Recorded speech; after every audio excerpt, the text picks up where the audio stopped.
Desde que nacemos hasta que morimos, nuestra salud o estado de equilibrio en nuestros cuerpos variará. Y esto por miles y miles de razones. Tan infinitas esas razones como las personas que existieron, existen y existirán en el mundo. La verdad es que hay momentos en los que mantenemos cierto grado de salud aceptable según nosotros. Sin embargo, hay momentos en los que esos estados de salud están deteriorados, lo cual influye en nuestra vida de manera limitante. Lo cierto es que de una u otra forma a veces no nos detenemos a identificar si hemos sido nosotros los iniciadores de dichos desequilibrios o si ha sido la irresponsabilidad con respecto a otras personas, objetos o entornos los o las iniciadoras de dicha situación. Y parte de nuestro desentendimiento o irresponsabilidad con respecto a este hecho es la facilidad con la que encontramos soluciones a nuestras dolencias y malestares, mediante una píldora, inyección, jarabe u operación, sin tomar en cuenta si con esas soluciones verdaderamente estoy aprendiendo y resolviendo realmente el origen de ese desequilibrio o deterioro de mi salud. Lo cierto es que con la vida de hoy en día abocada a los resultados y al alcance de los números y estándares de excelencia, nos vamos desconectando cada vez más del ritmo natural de nuestro sistema corporal. Es decir, si estornudo, bueno, nada, ya me lo quito con un antigripal, dejando a un lado las propiedades químicas propias del cuerpo para afrontarla. Si me duele la cabeza, me tomo una pastilla, aunque si resolviera el peo por el que me duele la cabeza, no habría necesidad de tomarme dicha pastilla, o por lo menos no con la frecuencia que lo hago. Si me harto de comida, no importa. Me tomo unas píldoras que me ayuden con la digestión, aunque sería más sensato comer lo que realmente puedo digerir. Si no puedo rebajar, me hago un bypass gástrico y así estoy delgado y continúo con mis equivocados hábitos alimenticios. En fin, pudiera continuar la lista de los ejemplos. El tema está que más allá de seguir colocándote ejemplos, es que hagas consciente lo relajados, irresponsables y dependientes que somos de los laboratorios farmacéuticos. Y ojo, no quiero que esto entre en un mero tema de activismo o crítica. No, ¿ok? No es mi fin ni es el fin de este podcast. Porque la cuestión no es solo que ellos promuevan la farmacodependencia, ¿ok? Lo más grave es que nosotros no asumimos la responsabilidad de nuestra salud. Y es en este punto donde entra la nueva medicina germánica.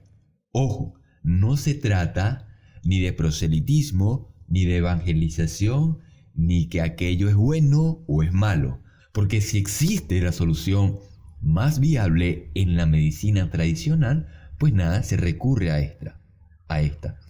De lo que se trata realmente este tema de la medicina germánica es de aprender a conocer los programas biológicos de nuestro cuerpo, que ejecuta frente a circunstancias que comprometen nuestra existencia presente o futura. Dichos programas son el centro de este podcast, como ya lo vengo mencionando, puesto que he colocado la enfermedad no existe. Existen sistemas biológicos sensatos. Y no es que se me haya ocurrido a mí. Es el nombre que el Dr. Hammer le ha colocado según sus investigaciones, siendo esta definición una de las que me ha llamado la atención, puesto que el común denominador del hombre es ver todo en contexto bueno o malo, donde el bueno es él, obviamente, y el invasor es el otro, o los otros.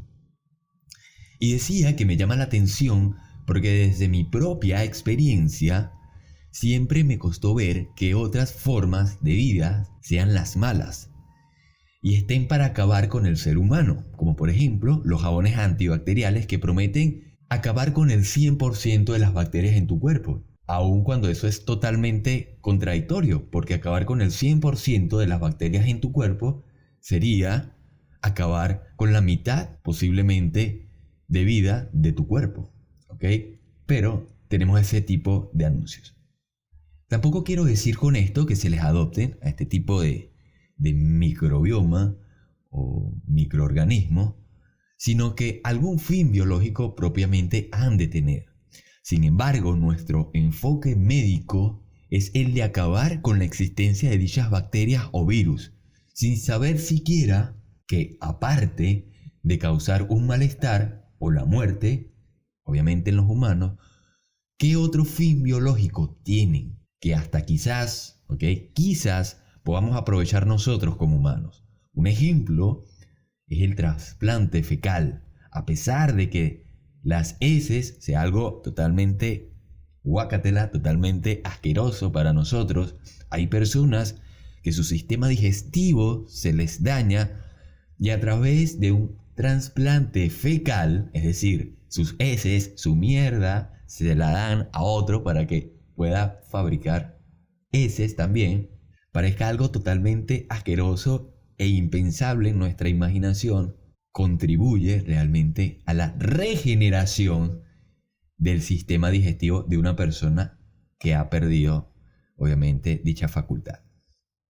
Entonces, una vez aclarado lo aclarado, de lo primero que quiero partir es que esta investigación o hallazgos de la medicina germánica no se sustentan en el cambio de creencias o de peos psicológicos como normalmente lo vienen presentando. No. Se trata de programas que naturalmente funcionan dentro de nuestro organismo para afrontar ciertos peos que se puedan presentar, y estos putos programas tienen millones de años de evolución. Es decir, están más allá de nuestra lógica 2x2 y de nuestra evolución cognitiva, que es reciente.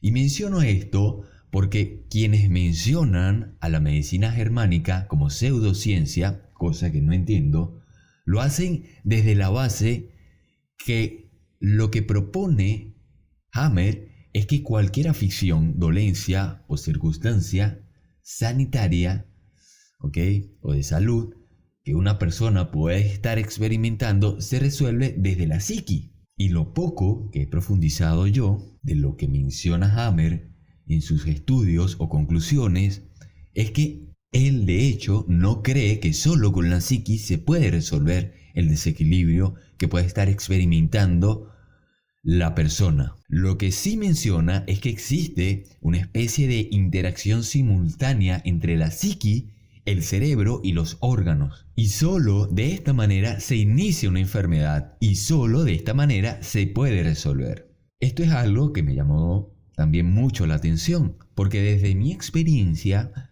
creo que esa hipótesis o teoría sí sucede.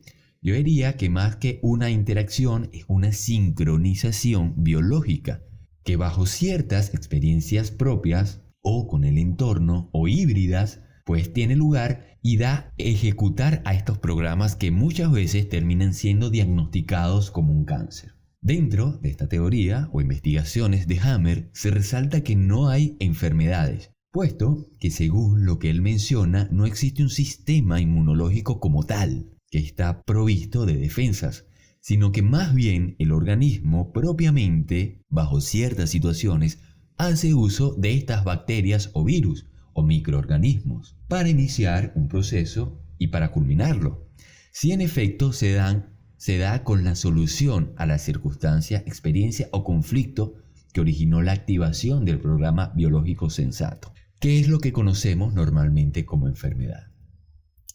Acá también me llama mucho la atención este enfoque o hallazgo, porque eso que se podría llamar la creación, o no sé, algunos llamarán Dios, no hace las cosas por mero azar. Y esto es una especulación mía, porque hay plantas carnívoras, porque en efecto su fin es contribuir con la alta reproducción de insectos que pueda haber.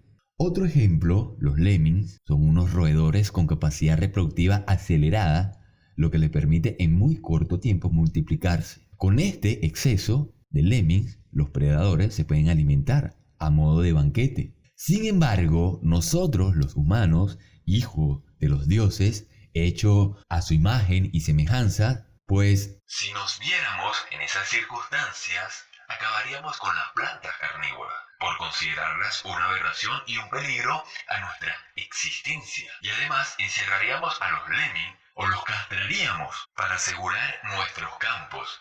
Y concluyéramos que no existe ningún fin biológico, que tenemos el poder para dominar todas las especies y por eso hay que acabar con todo lo que nos pueda amenazar. Porque según la creación, por ponerle un nombre, pues también comete errores. Eso según nosotros los humanos. Si tomamos lo anterior como un supuesto, entonces en vez de caer de manera inmediata en el pánico o en el miedo de que estamos defectuosos o de que podemos morir, podemos darnos cuenta que nuestro cuerpo simplemente está llevando a cabo bien su tarea, aun cuando efectivamente estemos enfermos, porque ya sea que lo haya iniciado sea algo psicológico, emocional, orgánico o accidental, pues el cuerpo efectivamente está en un proceso para responder ante dicha situación. Que la manera en la que responde no es la más bella, estética, no es la más satisfactoria, pues bueno, son millones de años de evolución contra miles de años de cognición. Entonces, con esto no quiero decir que si usted está mal, no acuda al médico. Con esto quiero es darle la oportunidad a usted de ampliar sus alternativas comprensivas y curativas ante lo que normalmente conocemos como enfermedad, que, como lo mencioné, Hammer lo denominó programa biológico sensato. Ya para ir finalizando este podcast, aparte de lo que mencioné anteriormente, también quiero dar la oportunidad para abrir un debate a partir de este podcast lo más desinteresado y objetivo posible.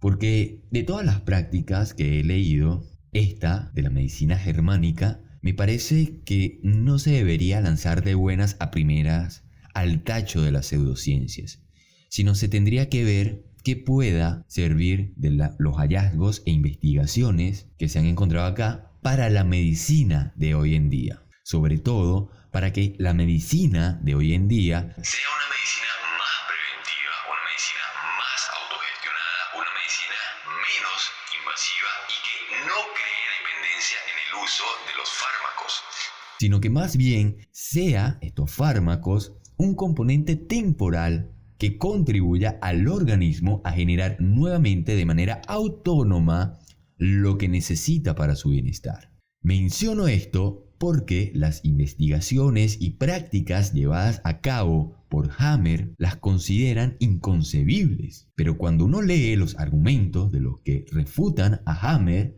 mayormente se basan en sus sesgos, en sus sistemas de creencias, en la cantidad de personas que han muerto bajo las prescripciones médicas de la medicina germánica. Como si es que en la medicina convencional los pacientes no mueren porque no hay soluciones o porque las soluciones son muy radicales. Entonces, se enfocan en todas esas cosas superficiales en vez de enfocarse y cuestionar lo que el pana ha encontrado, es decir, enfocarse en sus hallazgos. No pretendo defenderlo ni mucho menos. Lo que planteo es que se consideren sus investigaciones desde un punto de vista práctico. De hecho, hasta él mismo admite que no lo sabe todo, que si se indagara más, seguro se hallarían mejores conocimientos y obviamente un grado de profundización mayor. Hay toda una serie de elementos que él menciona, pero voy a tocar unos acá que me han parecido muy llamativos, por decirlo así, como por ejemplo que las células gliales no generan tumores, que por ejemplo existen relés cerebrales y que estos relés cerebrales se activan cuando existe una enfermedad, por decirlo así, que como les dije, él los menciona como procesos biológicos sensatos. O por ejemplo, que él ve la metástasis distinta a cómo se define normalmente. Y acá me detengo porque lo de la metástasis me causó mucha curiosidad. Y es por el tema que durante la metástasis una célula correspondiente a un órgano con componentes muy distintos a otro órgano es el que genera un tumor en otro órgano. Además, otra inquietud que me genera también todo este tema de la metástasis es cómo es que si las células viajan a través del sistema circulatorio no generan el cáncer en el corazón normalmente. ¿Cómo es que un tipo de tumor normalmente tiene la misma secuencia al momento de esparcirse por el cuerpo y no un patrón aleatorio, loco, que sería mucho más apegado a la forma en la que explican en la que un tumor se esparce por el cuerpo? Cuando dicen que las células se volvieron locas, bueno, Si las células se volvieron locas, no deberían tener la misma secuencia al momento de generar la metástasis. a todo esto es lo que yo me refiero. Y no, por eso le decía, no se trata de generar activismo, proselitismo, no. Se trata de realmente saber si nos estamos enfocando en lo que nos deberíamos enfocar. En un mejor bienestar para las personas que simplemente en divulgar conclusiones porque nos creemos los dueños de la verdad. Ojo, yo no puedo hablar desde un punto de vista técnico, profesional, por decirlo así, porque no soy un experimentado en el área para entenderlo todo. Aún así, desde mi ignorancia, me surgen estas preguntas, que normalmente van acompañadas de respuestas inconsistentes. Tan inconsistentes Como cuando la Organización Mundial de la Salud consideraba la homosexualidad una enfermedad mental. cosa que hoy en día queda claro que no es así. O como que los postulados de Sigmund Freud, todo esto del psicoanálisis, se abrazaban a la práctica psicológica, sobre todo del siglo pasado y de décadas pasadas. Y ahora, hoy, todos se lavan las manos, tanto medios como organizaciones e instituciones, y dicen que nunca consideraron el psicoanálisis como una práctica psicológica aceptada. Entonces ya sabes, quizás no estás enfermo. Quizás sea un proceso biológico sensato. Pero como vivimos en un mundo tan acelerado en el que detenerse para encontrar la causa es una pérdida de tiempo, sobre todo cuando en vez de encontrar la causa se pueden paliar los síntomas. Bueno, nos vemos en un próximo Insight y nada, recuerda que